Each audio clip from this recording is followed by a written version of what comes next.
Welcome back, Knowitalls, and thanks for listening to the show.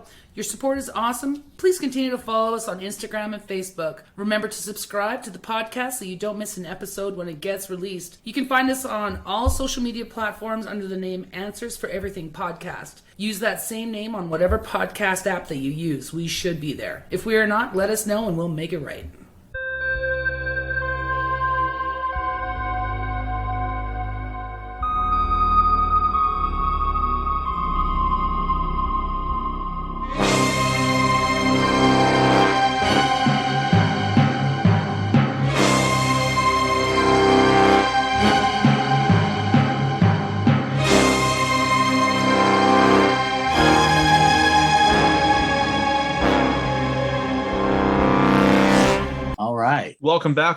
Welcome back. Today we have a special guest slash host slash some guy who just was on the brink of death, but from his deathbed, he rises like the phoenix. Charlie Ray, tell me why we're talking right now, or tell me why we haven't talked in the last little while. Well, we've taken a break because Charlie Ray got that ultimate nasty bug, the coof, or as everybody else likes to call it, COVID-19. The vid. The existence of which they are still working to find and isolate. But anyway, that's another story. All right. So you've been out of commission for what now? Like this is like our first actual conversation in what, like a month? Yeah, it's been about a month. That's about what it took to get over it. I mean, to mostly get over it. And then I'm just kind of got a nagging cough at this point. Everything else is pretty much all gone and no problems.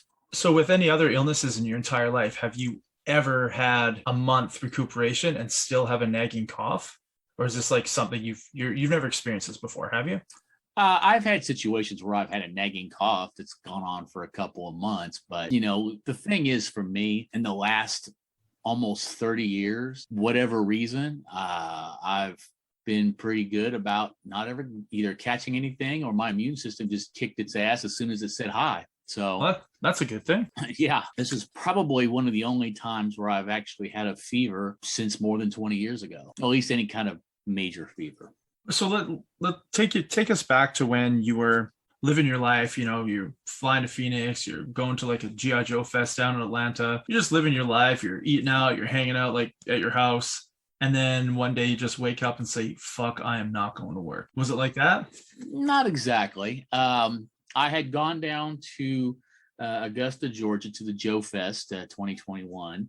And then I came back and just went about my normal life. Went to work, went to the gym on a Sunday. I went to gym on a Monday, went to gym on a Tuesday, took a break on Wednesday, went to the gym on Thursday. And on Friday, I noticed I was kind of feeling a little tired. And I'm not usually, I can be tired, but this was like a more tired than usual. And I still went to the gym and everything else because I was like, okay, I'm tired, no big deal. But I just wasn't really feeling very well. And then Saturday, and this was, of course, was 4th of July weekend where I had a lot of big plans and stuff to do. On Saturday, I really wasn't feeling good. I didn't feel like eating, and I started having some fever. My fever started coming in, and from there, it just kind of progressed over the next couple of days. I went and got tested on the Monday, the 5th, and was told that I was positive, which I kind of felt like, no duh, at that point. And then from there, it just kind of stayed about the same level. It was pretty bad for the next 3 days or so. And then it just slowly got better from there. So when the doctor first tells you that you're tested positive, how do you feel? What do you think? What are the thoughts going through your head? Well, it wasn't a doctor. It was just a nurse at a clinic that they do the testing at. So still authority figure that knows what they're doing gave you the news, right? Yeah, they gave me the news. I mean, basically I got a text. Oh. Here's your test results. You blah, blah, blah. So I go check it. It says positive. And I notify the people at my job that need to be notified and say I won't be in for the next 2 weeks. I'll be working from home. So, and that's basically what I did. I mean, it wasn't easy. Like working from home or letting the people at your work? It wasn't easy working from home when you're feeling like absolute dog crap. Okay. So like working at all is just pointless. Yeah, but I did. But you did it. I worked 8 hours a day through the entire experience. And you did your job from your bed, from a desk? From my desk here. I'd work, those first few days were really rough. I was going anywhere. It was kind of weird. In the mornings, I'd feel more okay. And as the day progressed, I'd start feeling worse and worse. And the fever would get worse and worse through the day. And then by the morning, it'd be kind of like down. And then it would go up all the way through the day. And it seemed like the more I worked or exerted myself, the more I kind of wore my body down, the stronger the fever came back. So it takes a toll on you on such a level that you had no expectation that, just walking to the bathroom would put Oh you no, out, that would was put you out. fine. That was fine. I mean, I could walk around, move around the house. I was just going anywhere from, I'd wake up in the morning, I usually run pretty low on my body temperature, like in the States, that would be like 97.9, 97.3 is my average. So, I was averaging probably like 99, 99.5 degrees in the morning.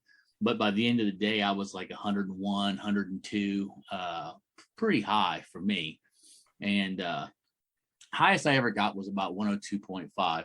And it got pretty bad. Those 3 to 4 days right there were really bad as far as the temperature. It was pretty much work as long as I could, drink lots of water, lay down and take a nap for half an hour. So is it more mentally or more physically tiring? Like, what exhausted you more, thinking about stuff or just having to like do stuff? Probably just do stuff. Physically was hard, especially because that entire first week I barely ate. I lost nearly 17 pounds over 2 weeks. And that's not a normal thing, right? No, but it did help me break my weight loss plateau. So, I mean, that was a bonus. But was it that you couldn't eat, or like what was happening?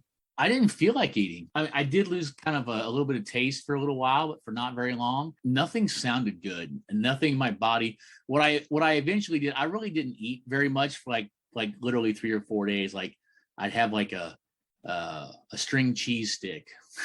I'd have water, and that would be like lunch, and there was nothing really in the house that I really wanted to eat. It was all either more complicated than I wanted to prepare, or it just didn't sound good. What I eventually ended up doing was having to get somebody to basically drop me off a 12-pack of Powerade, which is basically Gatorade, and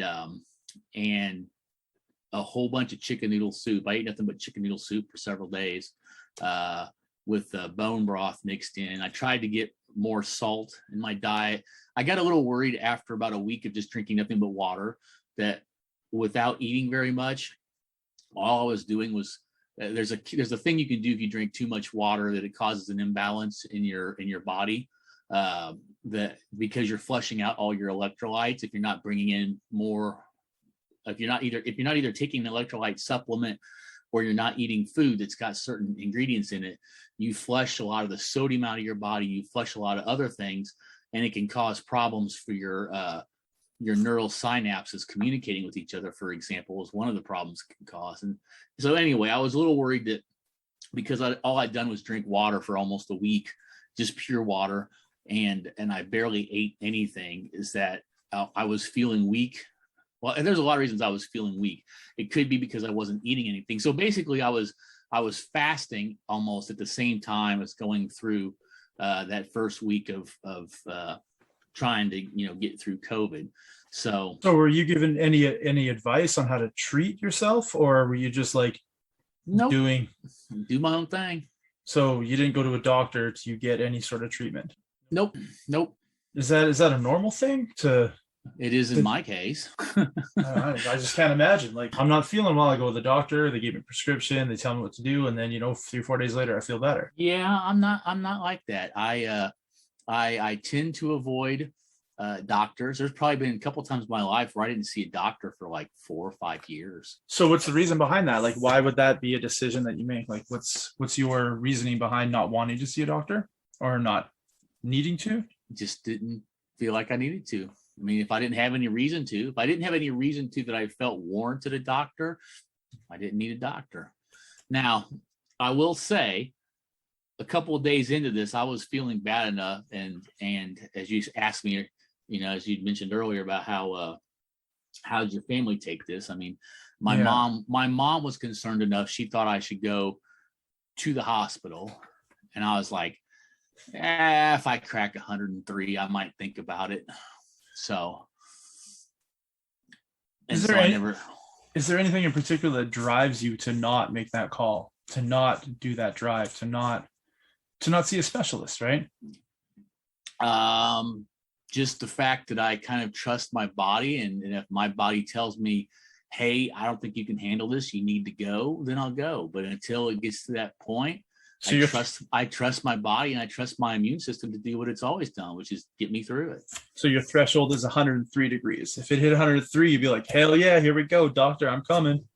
Maybe. I was close. I'm not gonna lie. I'll say I was close to it. I was considering it, but you know what? I just, there was a couple of nights where I was really just burning up, and I had chills at times, and I mean, it's pretty crazy. You're in air conditioning, and you're just soaking. The bed was just soaked with sweat. I was just sweating so much. And you weren't moving. You're just laying there. Just laying there, yeah. And what else happened? It was, I didn't get a lot of sleep. I was having it, I wasn't able to sleep for very long. What's your normal sleep schedule?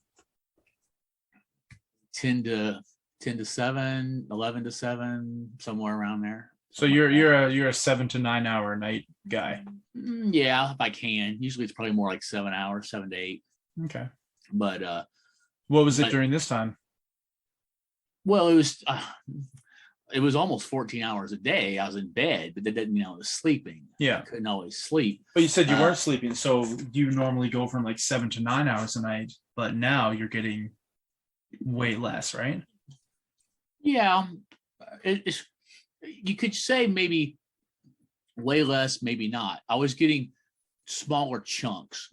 I'd sleep a couple hours and I'd wake up, mainly because also I was drinking so much water. I had to pee all the damn time. Man up, man. Get a funnel. Done. Shit. I thought about it. Get a diaper. I'm sure there's something on Craigslist. You can find a woman who'll take care of those things for you. But then again, I fall back on the whole thing is this: as long as I can still manage to get up and go pee, I get up and go pee. Man's got to have some self-respect as long as he can, because at some point you will get to that point, and then you don't have a choice. Fantastic. But for now, I still got a choice, and I still made it. So yeah, that first week was rough. It was a tough week. But I don't really think I want to go through that again. But now that I got antibodies, I feel pretty okay about it. So do you think you lucked out? Because there's a lot of people that went to the hospital for it, right? Ventilators, a lot of people that couldn't take any drugs, a lot of people that never came back from the fever. Well, lucked out or not lucked out, or just that's the way things break. I mean, everybody's got a different body. Everybody's got a different everything. I mean, we've all ate different food. We've all got different genetic markers. We've all got different this, that, and the other. I mean, just like certain people can't eat peanuts. Certain people can't do this. Certain people can't do that. So as far as my life considered, I guess you could say the breaks went my way. So, and for your quarantine, did you actually do a quarantine for 2 weeks and nobody else around? Like you said, somebody dropped stuff off, or did they just leave it on the front doorstep and you picked it up when they were gone, or did you? They did, but of course, with my living situation, I take care of my mom who can't drive, so there's nowhere else for me to go. So that's about as quarantined as I can get. And so we're in the same house. So was your mom wearing a mask, or were you wearing a mask when you were home? I tried to wear a mask anytime I wasn't in my room. At some point, we were just around each other. She ended up having some symptoms. She'd gotten the jab earlier in the year, so she ended up kind of coming down with some of the symptoms, but not as bad as me. And so we just based. Did she get both jabs? Like she's fully jabbed? She got the one that was the one-shot one. Oh, nice. Jealous. So, yeah. I had to wait like 7 weeks in between shots because they didn't offer the second one yet. Oh, nice. So also I can travel, which I still can't do. So that's kind of cool. Yeah. no, coming to the U.S. soon, Canada and Australia's tyranny. So, Yeah. now they're talking about potentially blocking interstate travel. And, well, half the truckers are already basically saying, well, we're just going to quit. So that's going to make everything real fun if that happens. I don't know. How are you going to stop interstate travel? I don't know. Considering how many roads there are in the United States, it's friggin' impossible. Unless you start using drones and just actually blowing people up, which, depending on who's flying it, I don't put anything past anybody anymore. So no, they try to do an interprovincial stop here, and what are you going to do?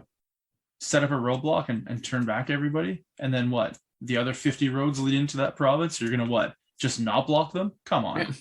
Yeah, I don't know what's going to happen. Right now, the internet seems to be going really nutso about potentially stuff happening really soon.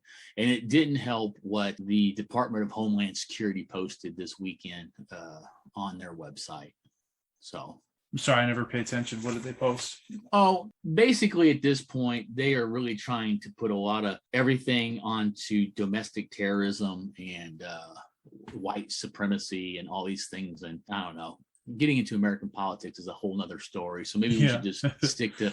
Well, I thought you were just going to read what they posted on their website. No, it's a long lot of stuff. You can look it up if you want. Okay, because it's not my country, so I never pay attention to it. The only thing basically the whole point is that there's a whole lot of stuff going on, and people are posturing, that there's going to be a major lockdown happening again. And if that happens, things are going to become a little bit volatile, because I don't think America's going to put up with being locked down a second time. I don't think they will.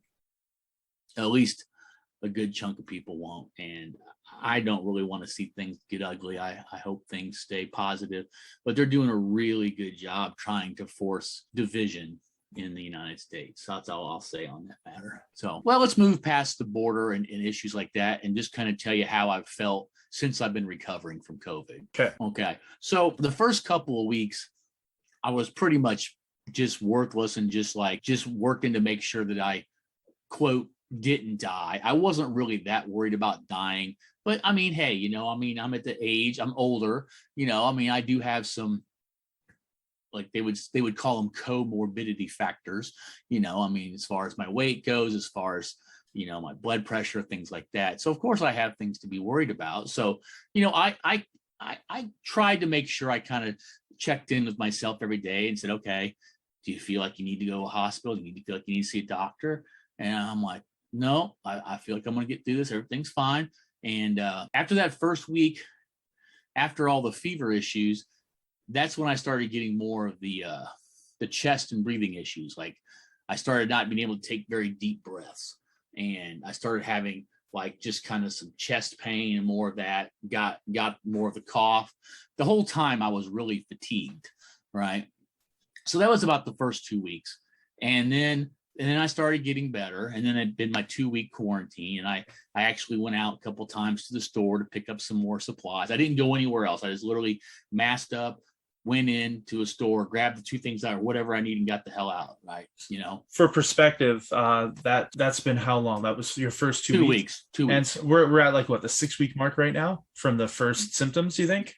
Well, my first symptoms was July 2nd. Oh, that's right. The holiday weekend. That's right. Yeah, the holiday weekend. And I got my diagnosis on the 5th or the 6th. I can't remember which date. Yeah, so we're about 6 weeks out. So yeah, so we're definitely, we're a month out plus about a week and a half. So yeah, about 6 weeks. So at that point, I could have gone back to work and worked in the office, but I wasn't feeling like it. I was still having too much fatigue. Again, I'd work a few hours, and if I got tired, I'm like, I got to lay down and take a nap.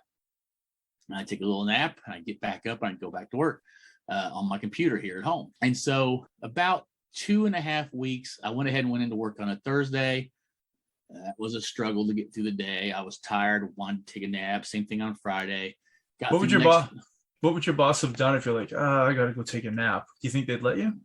I would have just told them I wasn't feeling very well, and I'd work the rest of my shift from home, and I'd take my laptop and I'd go home. Okay. So yeah, they would fully understand that you can't be there. Okay. Yeah. So the next week, I came into the office, and every day I just slowly got better. I had this nagging cough that I still have a little bit of, and I had fatigue, and the fatigue lasted till about early to mid last week. So about 5 weeks, I had that extra level of fatigue. I mean, sometimes I always feel tired, but I mean like really tired and really unmotivated to do stuff, you know. And I don't like to feel unmotivated. I got lots of things to accomplish in my life. So now, I mean, I have, you know, I'm tired, but I still have drive and want to get stuff done. And I just push through it. But before, it was just really a fatigue level that's just like, yeah, we know you want to try to do this, but you do a couple of things and you're like, I need to take a nap. You know, and so now I can go, you know, now the last couple of weeks, I've been pretty much, you know, I've been able to work a full day, work all day long, get through my, you know, all day, come home, not need to take a nap. Every once in a while, I still kind of, if I'm tired, I feel like, hey, I'll take a nap. When I get home, take an hour long nap and then be fresh for the evening. But for the most part, I feel pretty well over it. I can take deep breaths. I've been doing my breathing exercises that I used to do every morning. I had to cut those out for about a month. It was just too hard to do. There's been no breathing orgasms while having COVID. No, I did have one though this last week again, so that was nice. Yeah, I wasn't sure it was going to work. Had to make sure. So, but it was only one. It wasn't a very big one, so I need to keep working on that. I do miss those. Those are pretty damn nice. And then I'll be glad when this nagging cough goes away. You know, sometimes I won't cough for several hours, and then sometimes I'll just have coughing fits, and it's just this tickle in the throat. And I've read a lot of things. You know, I was reading a lot of stuff about COVID, of course, during this time period. I see a lot of people have a nagging cough, and it can take a couple of months to go away. There's various things you can do and exercises and like breathing things you can do. And I think that with my normal breathing exercises I do is I strengthen my lungs, you know, make sure they're back to 100%. I think the cough will go away. It's just annoying. So what if it doesn't? What if like 6 months from now you still have that nagging cough? Like, are you gonna go see a specialist at all, like a throat specialist maybe, or like some sort of lung specialist, or are you gonna just keep pushing it off to see if maybe it'll, you know, heal up after 8 months? I suppose if it went that long, I would. If it goes on more than another month, which I seriously doubt it won't, there's a couple different supplement things that have been suggested that'll work, and you just kind of need to do them steady for a couple of weeks. And if that doesn't work, then I'd go see a doctor. But I feel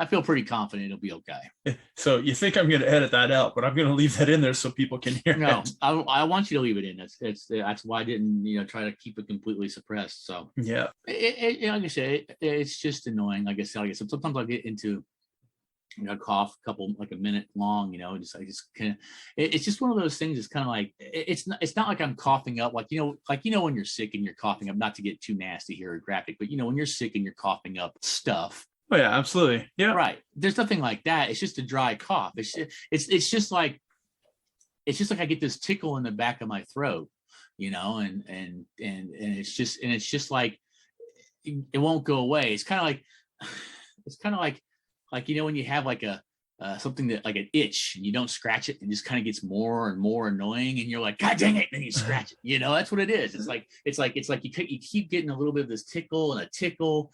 If you take a drink of water or something, it'll go away, you know. But so it's weird that you say that, because I'm hoping to never get COVID. So I got my shots. I think I'm okay. I'm a pretty healthy guy.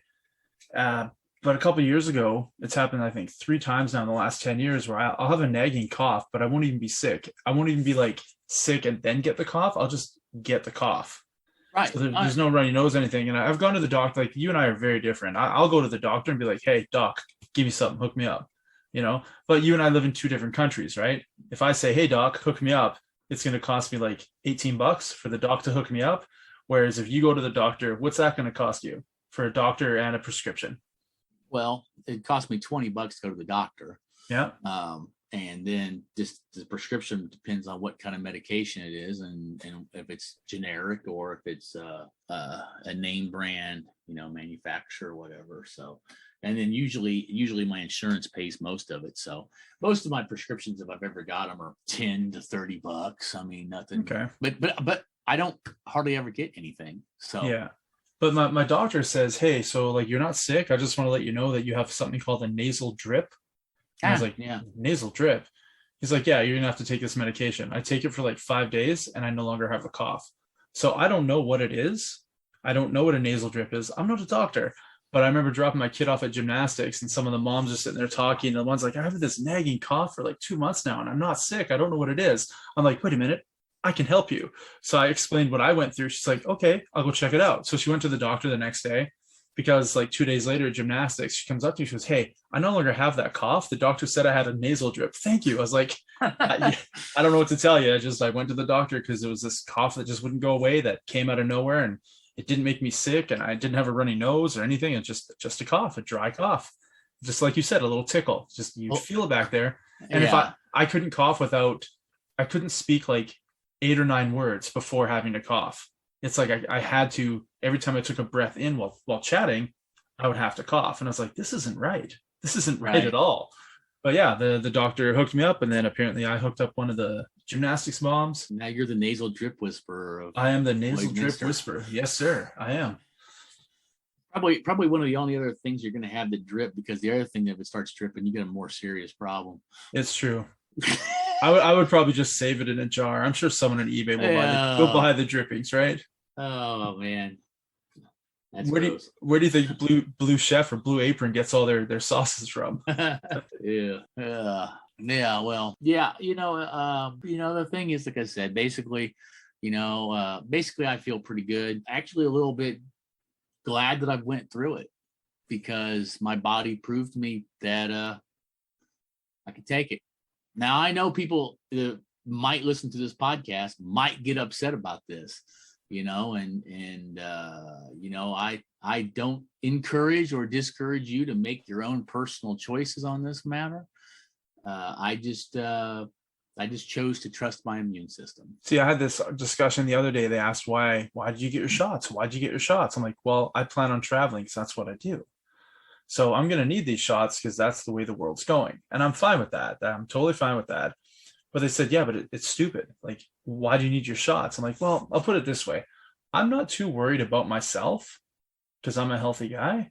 I'm concerned that the vid will transfer from me to somebody who isn't vaccinated, who isn't a healthy guy, and that person gets sick, and then that person dies. I don't ever want to be the reason that another person got sick. So I'm going to hope for the best that the COVID is not going to go through me onto someone else. That's just it. I want to travel and I don't want to hurt other people. That's my decision. I did it and it's done. I mean, if it makes me sterile, who knows? If it kills me 5 years from now, who knows?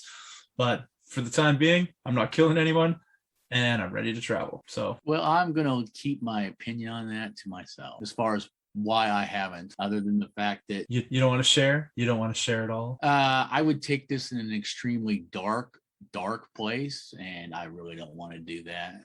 So I will leave it simply at this. We have 8 billion people on this planet, and this has not been something of a level that has caused our population numbers to drop. So that's all I'll say. All right. Well, I guess we'll leave it at that. Yeah. Does that make enough sense? No, it makes sense. I mean, if you can read between the lines, it makes perfect sense. Basically, it is this. I have a very stoic outlook toward life and death. And every single one of us is going to, if they're born, they're going to end that circle at some point. And when that circle ends depends on a million different circumstances, literally from the moment you're born until the day you actually do die.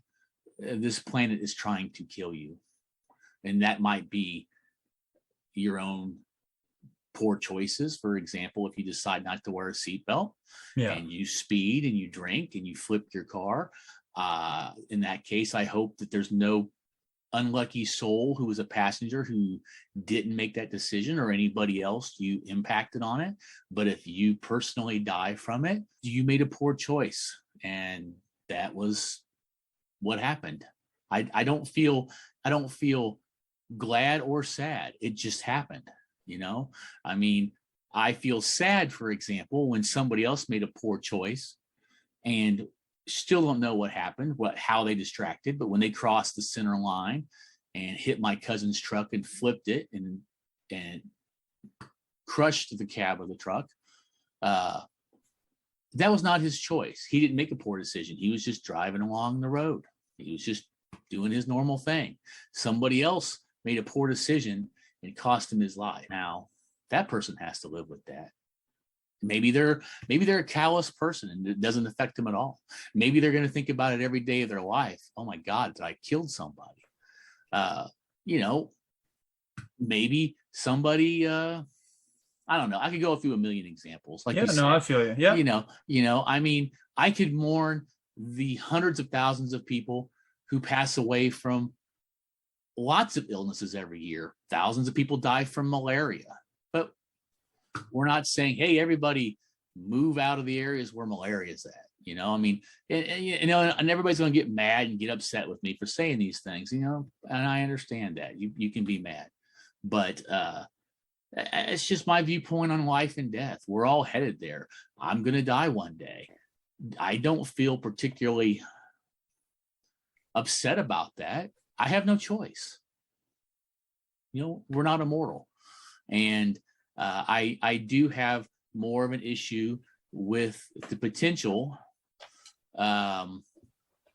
for tyranny and control than I do about a situation that basically has a 0.05 potential death rate.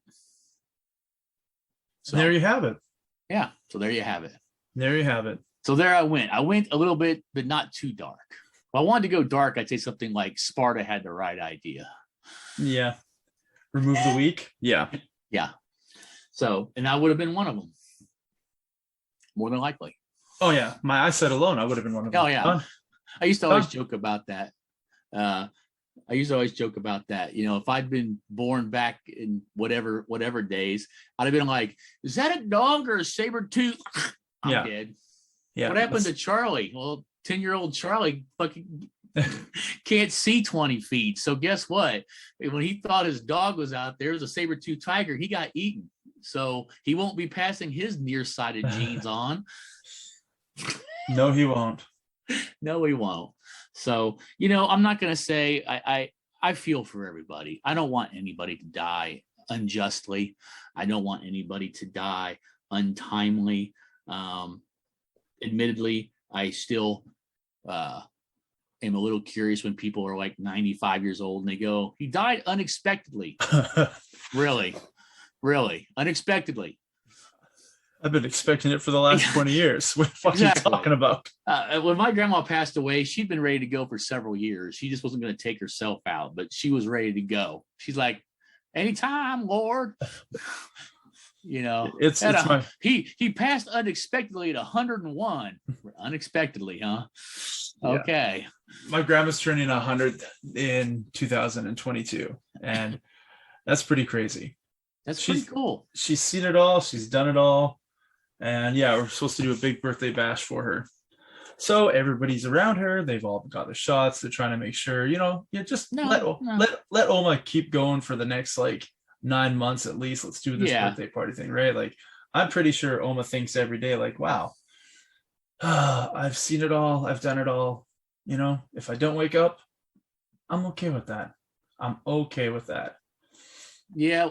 What kind of really pushed my grandma past the limit? I mean, well, first of all, my grandfather died almost 30 years before she passed away. So that, she'd been with my grandpa since she was 18. They were together 50 years. So it's a big loss. Yeah. We're at about 15 years now since Opa has been gone. So yeah. Yeah. And so she was 68 when he passed away. And she was 68 when my grandfather passed away. And then she was 92 when she passed away. But, the thing is, she grew up literally on a farm in a house with dirt floors. And by the time when she passed away in 2010, we've been to the moon, at least supposedly. We got jet airplanes, we've cracked the sound barrier, she can video chat on a watch It's okay for women to peg guys in the butt. I mean, of course, I don't think. Wait. That. It's always been okay to do that. It's always been okay to do that. Well, it's always been okay, I guess, but I don't think Grandma knew about it. But anyway, I mean, I'm just saying that times have changed from 1918 to 2010. Yes, they have. So, but I think that really though, the thing is that really, I think kind of it was the fact that all of her friends were gone. Everybody else had passed away. All of her sisters were gone. She had 5 other sisters. All of her sisters were all gone. She was the second to the youngest out of the 6. And they were all gone. My grandfather was gone. My grandfather's brother and his wife were both gone. All the family friends she had that were around the neighborhood had all passed away. And, basically all she had left was just immediate close family. We don't really have a large family. So I think it was just tough. She was just, lonely and kind of, ready to go, and I can only imagine I doubt I'm going to make 92, but I can only imagine being 92 years old. I mean, who's going to be around? Think about it. Your age now, have another life that long from this point forward. Can you imagine that's how long you live? Well, I can imagine that, but the problem is that it's not going to be. Things keep getting better. Things are going to keep. You're going to start your check engine light's going to start coming on more often. You know what I'm saying? It is, but you're going to be running down the street and your gas compartment doors open and the muffler starting to fall off and you ain't got any baling wire to wire it back up with. And next thing you know, you hear this on the gravel. I mean, you start getting a drip in places you don't want to drip from. I mean, that being said. The mechanics and the material is getting much better year after year. So yeah, well, if they can give me a bionic Schwartz, then I'll be happy. Yeah, I mean, as long as I still feel stuff. Well, yeah. And I'm gonna be like Mace Windu. I'm gonna ask for a purple one because that would be awesome. Did you ever see that Dave Chappelle skit where he's like they do the wife swap? Have you ever seen that? No. Okay, you need to look that up because of the purple comment. All right, I'll do that. I won't tell you more because you got to see the humor and not be prepared for it. So just look up Dave Chappelle wife swap episode. All right. So on that note, it looks like I have stuff to do tonight. A project. I need to watch Dave Chappelle, which apparently is phenomenal. It is phenomenal. So I'm gonna let you go back to your coughing. All right. Thanks for reaching out. Thanks for taking the time. Thanks for getting deep down on illness, sickness. Well, that's about the other thing I can get deep down on right now. But thankfully, my fatigue's over. So, they can't keep Charlie Ray down. No, you were one of the lucky ones. I am one of the lucky ones. Yes. So it's always nice to look at it like that. Yeah. All right. Well, we will have to take this up with another topic that's more lighthearted, fun. Yes. And we'll be back with another episode. It's probably going to be about pegging. I'm not going to lie. Well, we can talk about that. Yeah. We'll do some research first. Hey, when Deadpool took it mainstream, what can you say? Yeah, it's pretty funny. Yeah. I mean, honestly, with her. Well, I mean, it doesn't matter what she wants to do. I'm going to do it. Pretty much, yeah. If she wanted me to somehow peg myself, I would find the right utensils to make that happen. I'm sure there probably is a way to do that. Yeah. Well, at least I got a couple projects tonight, though. Yes, you can watch Dave Chappelle and look up self-pegging. That's right. Yeah. All right. Thanks for listening, Knowitalls. Thanks, Clay. You take care of yourself. Yeah, man, you too. Peace out, Charlie Ray. Peace out. Peace out, Knowitalls.